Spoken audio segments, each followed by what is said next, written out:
Okay then guys, we really need to start thinking about making some transfers for this team. Gina, you've done the analysis. Where do we need to be strengthening? I think both left and right wing back. Yeah, I thought the same thing, Gina. I think both wing back positions need a bit of strengthening and probably the centre of midfield too. Andre, would you be happy to go out and get some scout reports for me on players in wing back positions? That would be great if you could.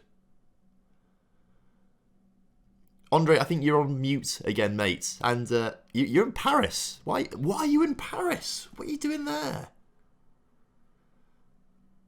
All right, just don't say anything. Just have the reports on my desk by the morning, please. That would be fantastic. Right. Well, that's everything I need from you guys. So I'll see you soon.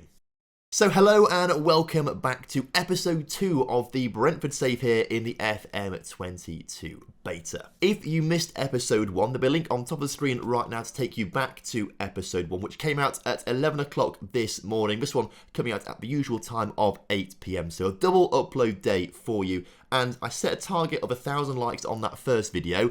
I'm going to set a likes target of 750 on this one. If we can hit it, we will do some double upload days this weekend as well.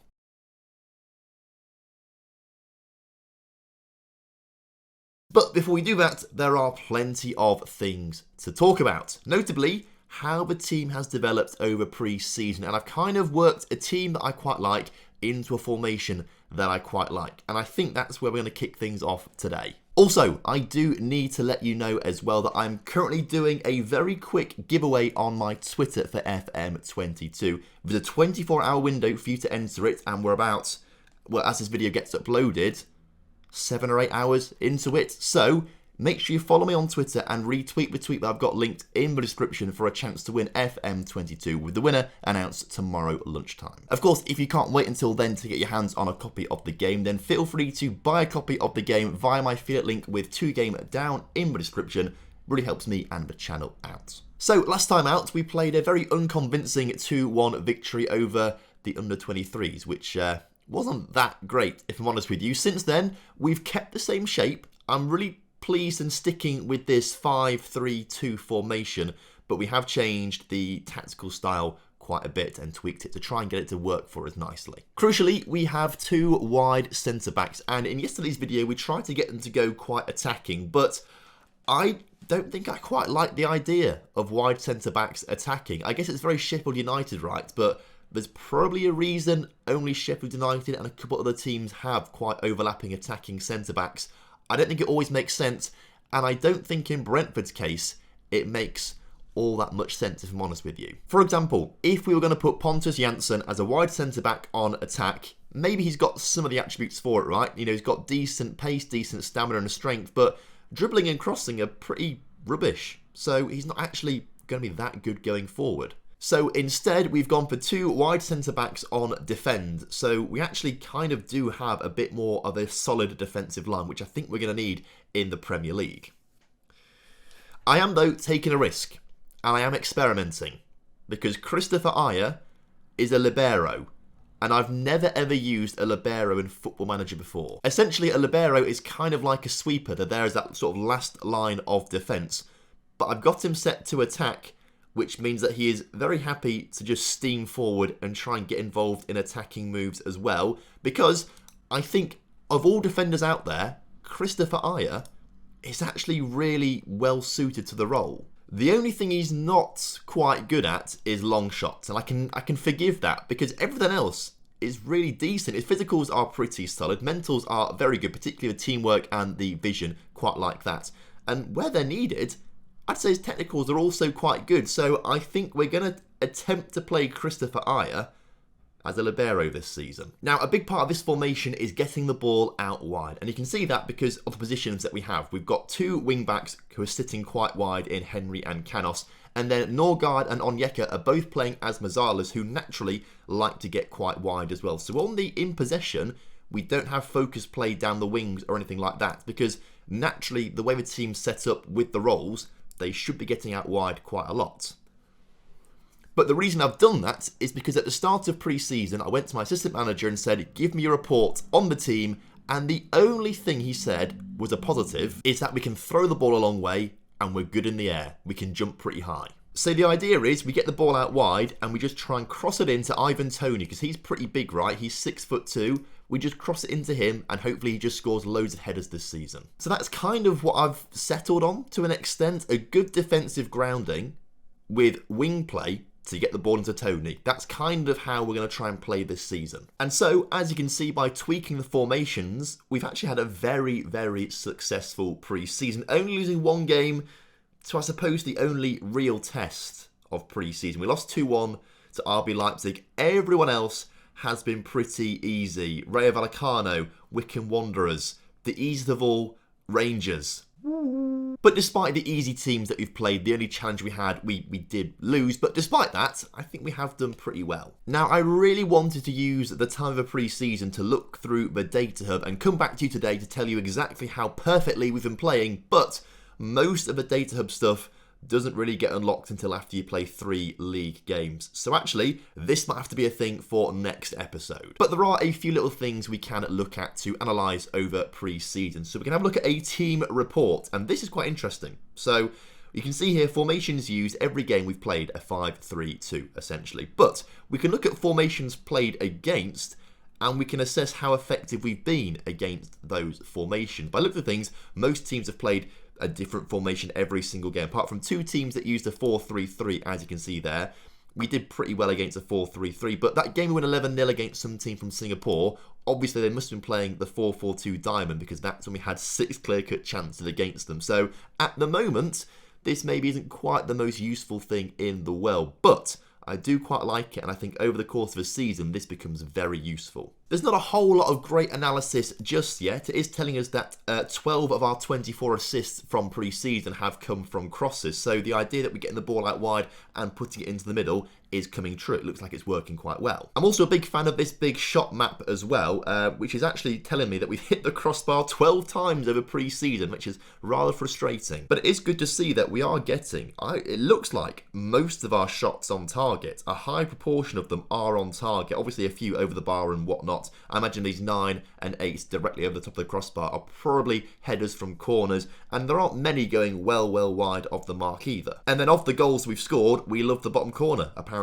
That's our favourite place to score goals, the bottom corner. And in general, there are more positives over our past 5 games than there are negatives. The negatives are that we are struggling to make inroads into attacking areas from central areas, but the whole point is that we try and play out wide rather than through the middle. So that's not much of an issue. But what is an issue is that opposition final third entries on the left wing, we are letting the opposition get inside our left wing quite a bit.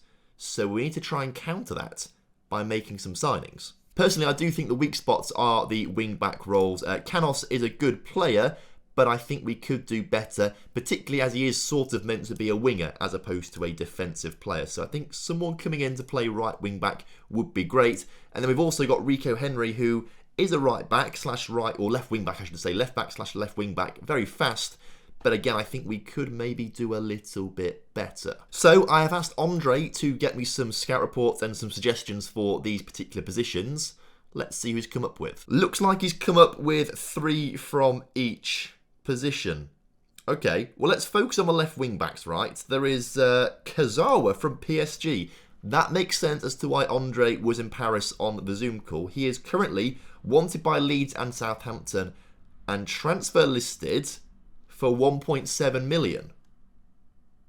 Well, already, that makes you think, let's get him. Now, we do have £14 million to spend, £2 million more than we had yesterday because I changed the reward bonuses for league position and cup position. So we've got extra money in the account. We also have the option of Jamal Lewis, who I don't think we can afford outright, 18 to 24 million. He must be a loan option. Can we get him on loan? We can. For 70% of his wages, an optional fee of 16 million, so we'd have to pay that.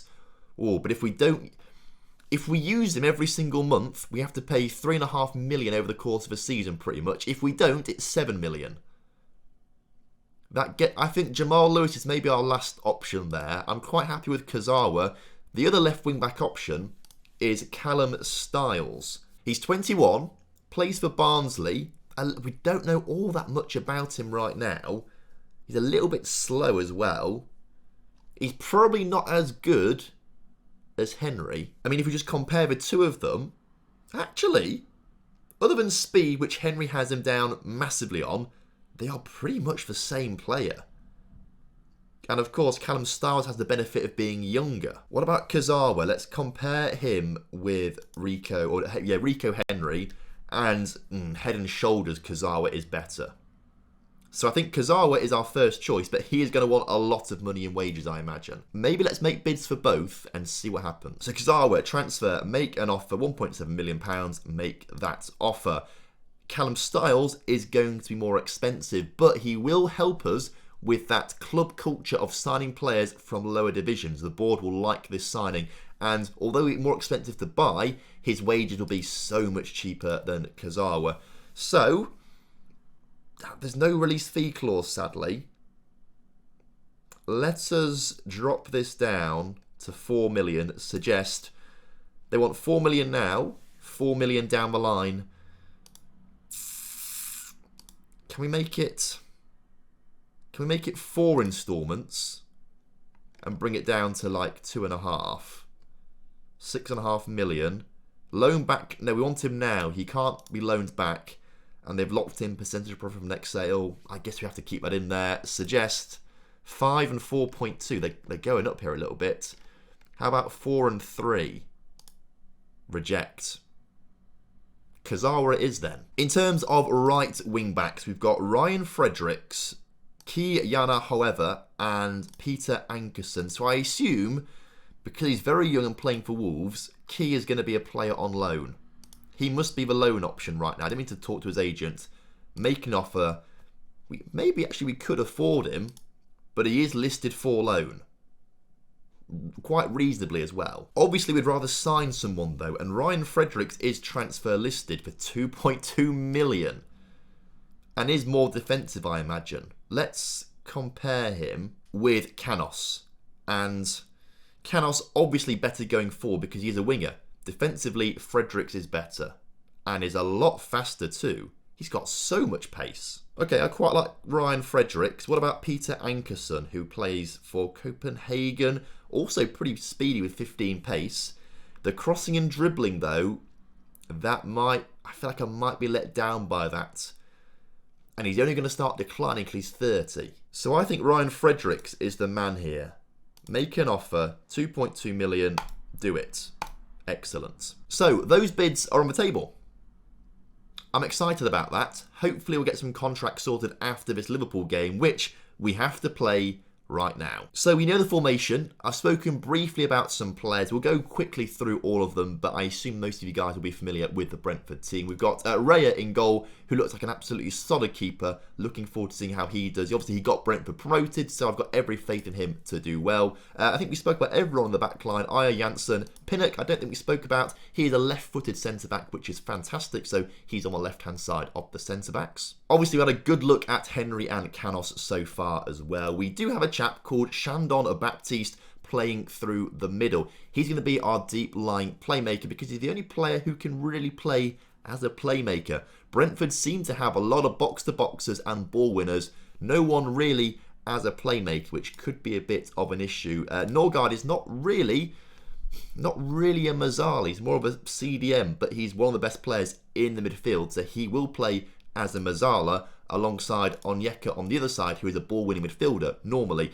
But we're going to have to play him as a Mazzala because this is the formation style that I want us to play. Up front, though, we have two fantastic players. Ivan Toney, spoke about him already. I love him. He's such a good player to have in Football Manager, expecting lots of goals from him. And he is joined up front by Mbumo, who is another quality striker. Again, looking pretty solid. No real weakness in his game. And so that's the starting 11.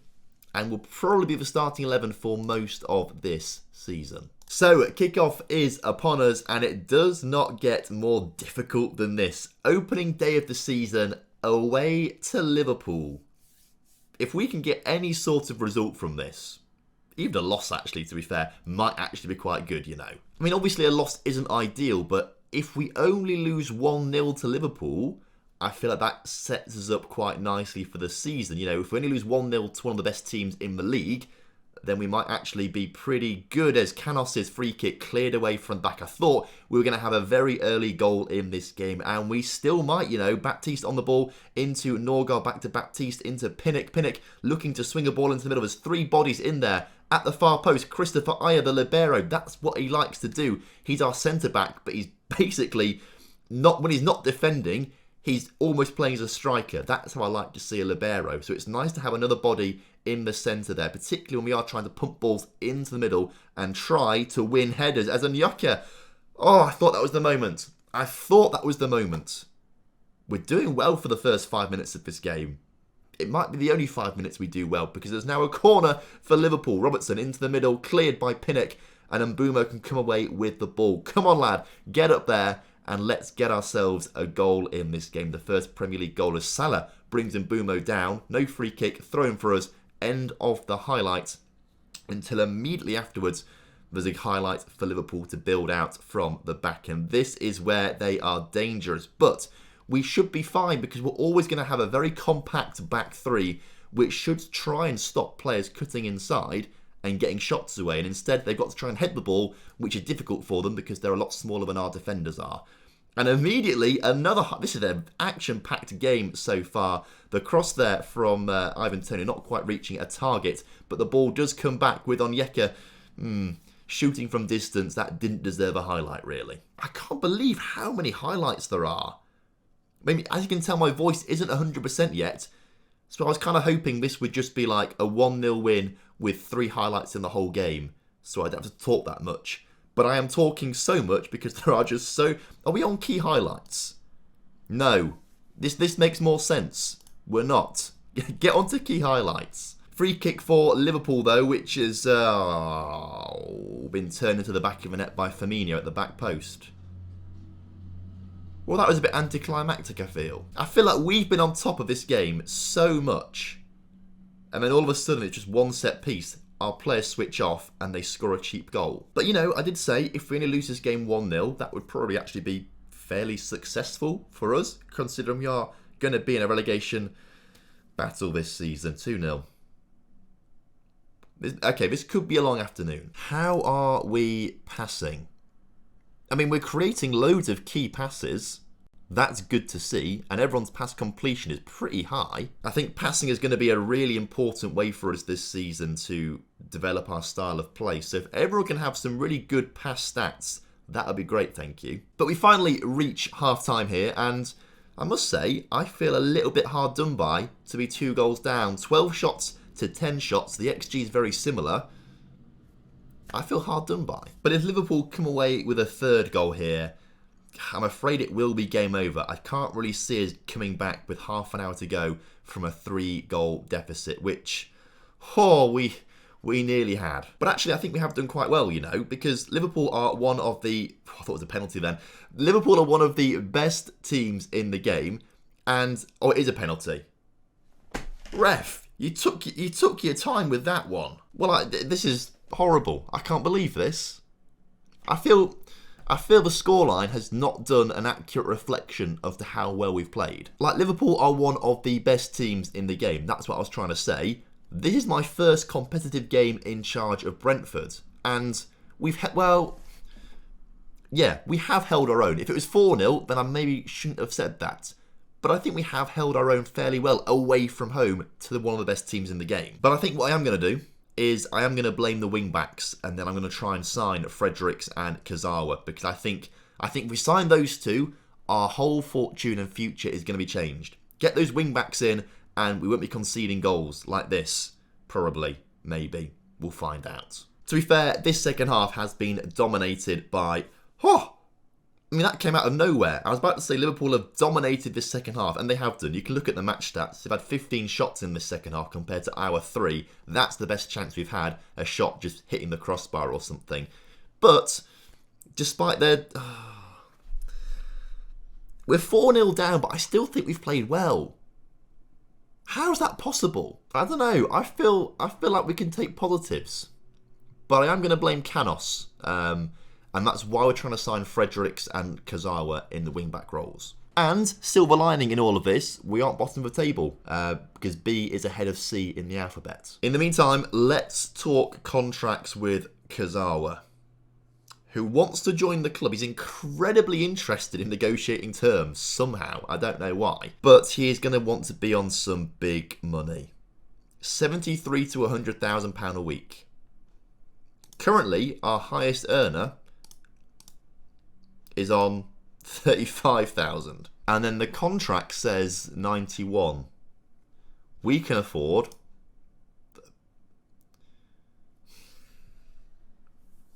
35.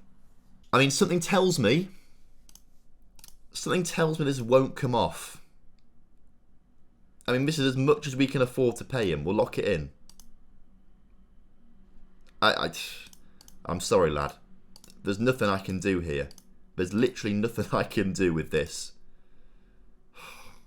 Okay, well, you know, we can try and go back in for Callum Styles. It's going to cost us more money, but he will not want more than 35 grand a week. Ryan Fredericks, on the other hand, is much more reasonable with what he wants, 24 to 35,000 pounds a week. Although he really does want that 35,000 pound a week. I think we need to bring it right down to, let's go 30.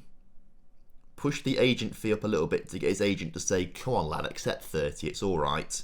Get rid of an unused substitute fee. Clean sheet down, assist down, appearance needs to come down.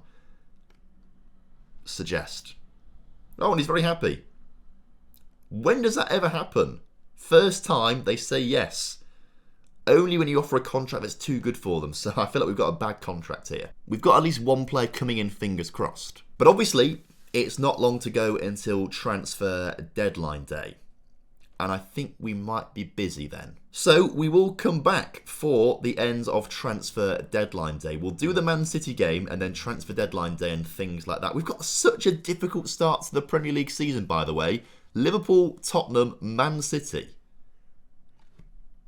Whose idea was this? Either way, thank you very much for watching today's episode. Hope you guys have enjoyed it. And of course, if you have done, make sure you do drop a like on the video for me and subscribe to the channel if you're new around here. And I will see you tomorrow for another episode of the FM22 Beta with Brentford. Until then, have a good one.